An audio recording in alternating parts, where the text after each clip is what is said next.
Nesse vídeo aqui a gente vai falar um pouquinho sobre a prova de matemática no Enem. Eu vou te mostrar quais são os assuntos que são mais cobrados e também apresentar em ordem, de forma bem didática e eficaz, para você montar o seu cronograma de estudos. Vamos lá?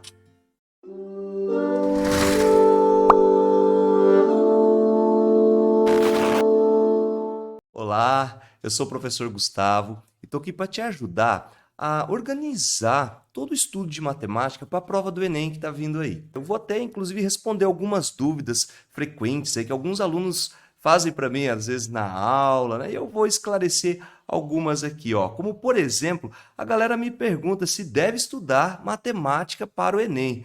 Cara, se deve estudar matemática, pensa bem, são 45 questões só de matemática no segundo dia de prova. Como que você não vai estudar? Vai chegar lá e ficar fazendo o quê? Olhando, lendo 45 questões? Não, tem que estudar, tem que estar preparado sim. Como não vai estudar para matemática, né? Aí depois, outra pergunta que me fizeram outro dia também. Professor, qual a matéria tem a nota mais alta no Enem?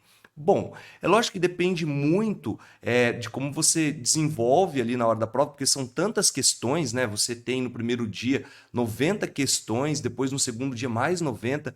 Então, é difícil a gente falar qual matéria tem a mais nota. Mas a gente sim tem uma noção de que você precisa dominar mais a língua portuguesa, redação e matemática, pois a língua portuguesa permite você interpretar várias situações e a gramática também, né? Você escrever depois sua redação de uma forma certa, e a matemática, que tem um peso grande por ter 45 questões, né? Então são as disciplinas mais relevantes. Inclusive, se você também tiver alguma dúvida aí sobre a prova de matemática do Enem, deixe aí nos comentários que eu faço questão de responder para você, tá bom? Outra pergunta aqui, ó, como é a prova de matemática do Enem? Olha, a prova de matemática do Enem é cansativa. Claro, nós temos 45 questões de matemática, e isso sem falar das 45 questões de ciências da natureza, envolvendo física, química, biologia. Agora, imagina só, você tem só 5 horas para fazer. Então, uma prova cansativa exige muita atenção, bastante, porque ela envolve né, bastante textos ali, envolve muitos assuntos da matemática, vários conceitos, no qual a gente usa aí assuntos do sexto até o terceiro ano do ensino médio, então ela é muito cansativa, a prova do Enem de matemática. Depois, como são as questões de matemática do Enem?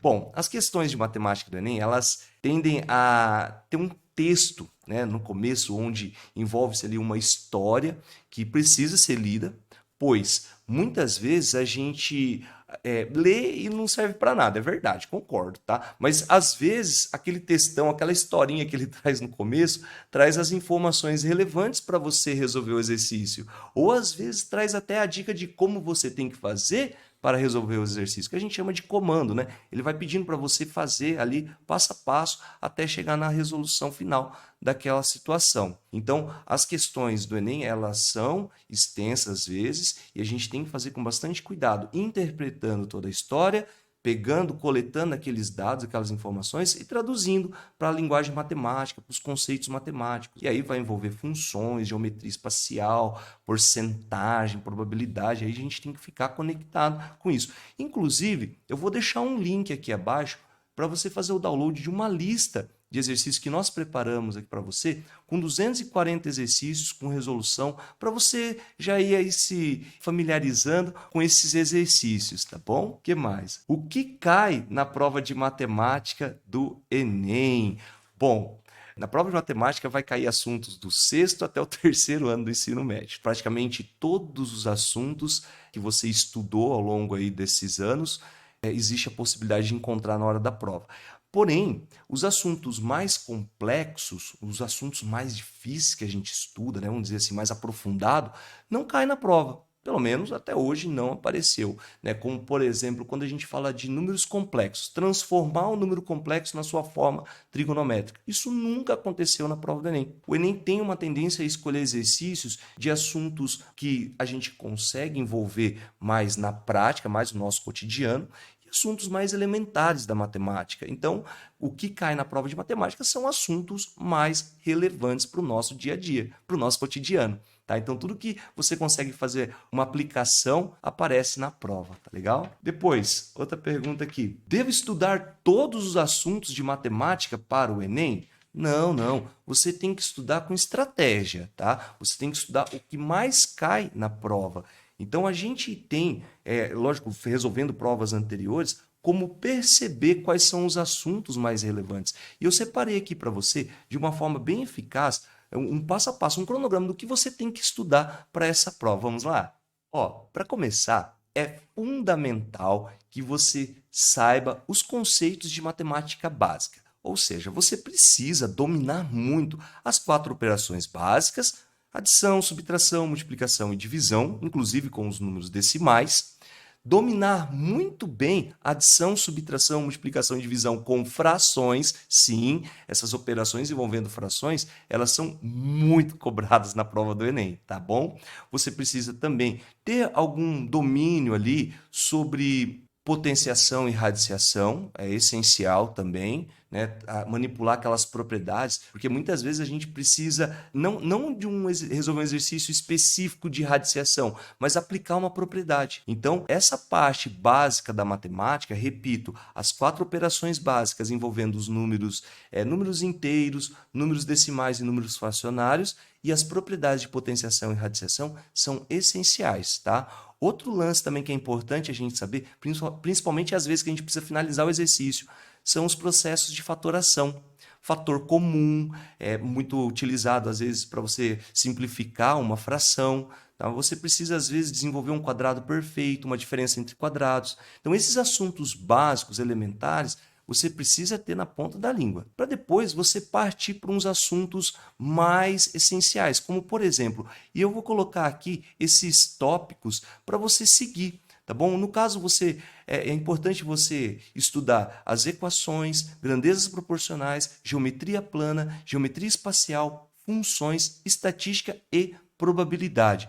Esses tópicos que eu separei aqui, cada um deles tem os seus subtópicos, né? Então, seria interessante você analisar essa estrutura, tentar organizar um cronograma para você seguir, né? Começando com equações. E por que eu coloquei nessa sequência? Porque tem uma estratégia aqui, né?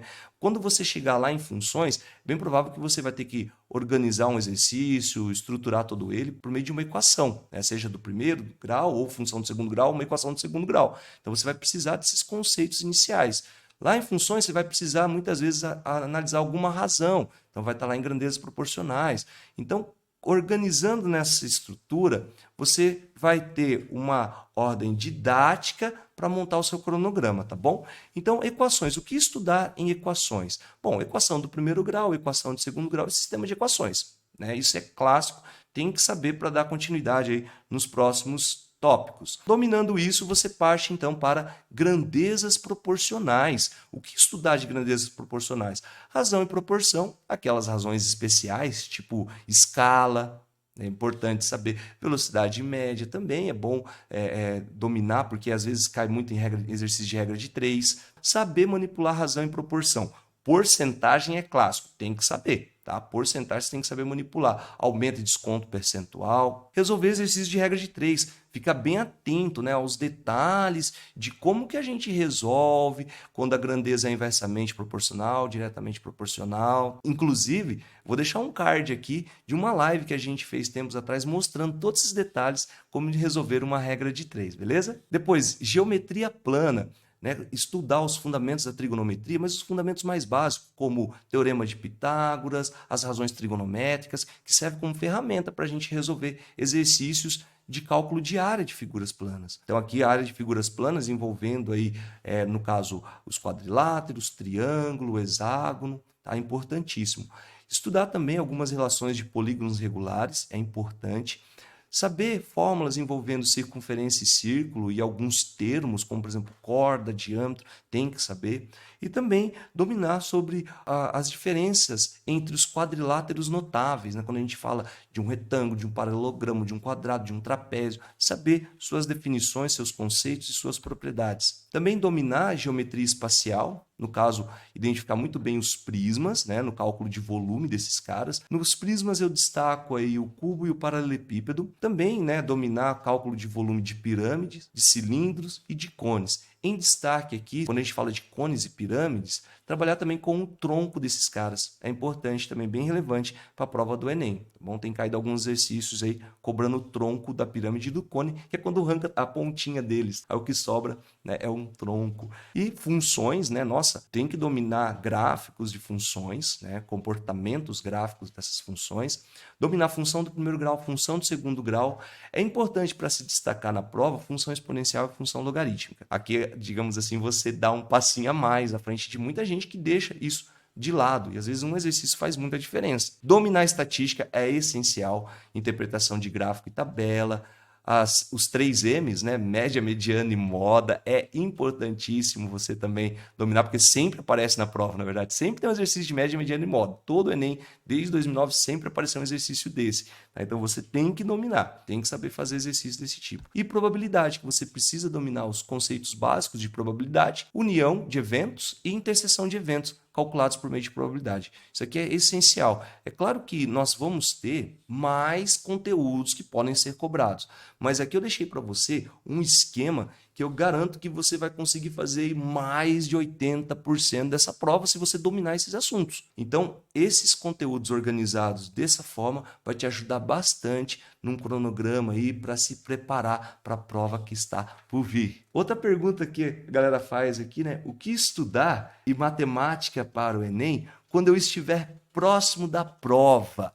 Bom, pertinho da prova, é importante que você já tenha pelo menos esses conceitos teóricos, né, de certa forma, dominado. Se você deixar para estudar tudo em cima da hora, nossa, vai ser um Deus nos acuda. Tem muita coisa, na é verdade? Então, em cima da hora, é bom você já ter esses conceitos, e aí, diria assim para você, no último mês ali, chegando perto da prova, você vai ter que começar a fazer exercício, você vai ter que praticar. Aliás, todos esses conceitos que eu fui ditando para você, é bom que você faça muitos exercícios, resolva muitos exercícios mesmo. Então, o que você vai fazer? Você vai pegar lá a prova do ano passado, do retrasado, do outro ano. Então, pelo menos aí você vai pegar umas 4, 5 provas e tentar resolver os exercícios. Que é uma dica?